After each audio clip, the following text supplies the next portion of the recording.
रुद्रपुर गांव के बाहर एक पुराना श्मशान था। उसी श्मशान के बीचों बीच एक सालों पुरानी डरावनी हवेली खड़ी थी। गांव वालों का कहना था कि उस हवेली के अंदर करोड़ों का खजाना छिपा है, लेकिन उसकी रखवाली भस्मासुर नाम का एक भयानक दानव करता है। कहा जाता था कि जो भी खजाने के लालच में हवेली के अंदर गया वह कभी वापस नहीं लौटा। उसी गाँव में टुंग टुंग नाम का एक गरीब युवक अपनी छोटी बहन के साथ रहता था। एक बार टुंग टुंग की छोटी बहन अचानक बहुत बीमार पड़ गई। उसकी हालत दिन दिन बिगड़ती जा रही थी। डॉक्टर ने इलाज के लिए बड़ी रकम मांगी, लेकिन टुंग टुंग के पास इतने पैसे नहीं थे। बहन की हालत देखकर वह पूरी तरह टूट चुका था। तभी उसे गांव के बाहर श्मशान में बनी उस पुरानी हवेली के बारे में याद आया, जिसके बारे में कहा जाता था कि उसके अंदर वर्षों से छिपा हुआ खजाना मौजूद है। उसी रात अपनी बहन की जान बचाने के लिए टुंग टुंग ने डर को पीछे छोड़ दिया। हाथ में जलती हुई मशाल लेकर वह अकेला श्मशान की उस रहस्यमयी हवेली की ओर निकल पड़ा। जैसे ही टुंग टुंग हवेली के अंदर पहुंचा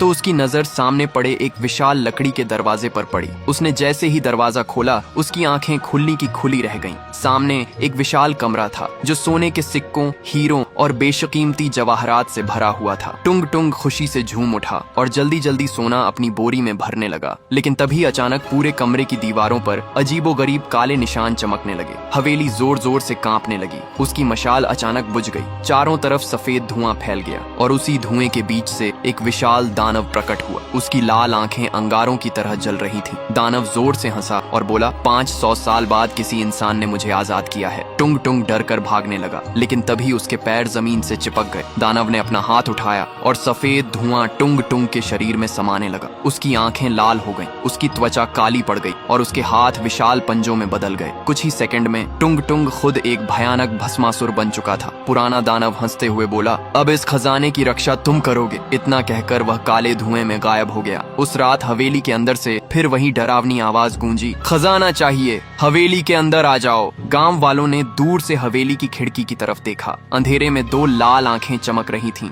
और फिर टुंग टुंग की आवाज आई, लेकिन याद रखना, यहाँ आने वाला कोई भी इंसान वापस नहीं जाता।